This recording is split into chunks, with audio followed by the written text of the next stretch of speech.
Hello friends, स्वागत है आपका हमारी चैनल पर। तो आज का वीडियो बड़ा ही मज़ेदार होने वाला है क्योंकि आज बनाने वाले हैं हम मिनी गैस।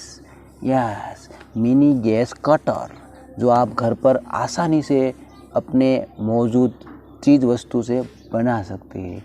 तो उसके लिए चाहिए पहले हमें ऐसी बोतल और देखिए आईबी सेट जो आपको शॉप में मिल जाएगा। मेडिकल शॉप होती है वहाँ आपको आसानी से 50-60 का मिल जाएगा।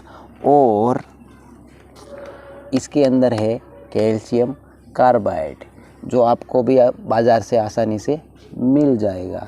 तो इन चीज़ों से हम गैस कटर घर पर ही बना सकते हैं। तो इन चीज़ों की ज़रूरत पड़ेगी। अब हम बनाते हैं गैस कटर, वो भी आसानी से, आप भी घर पर आसानी से बना सकते हैं। तो ध्यान से देखिए किस तरह से हम बनाते हैं।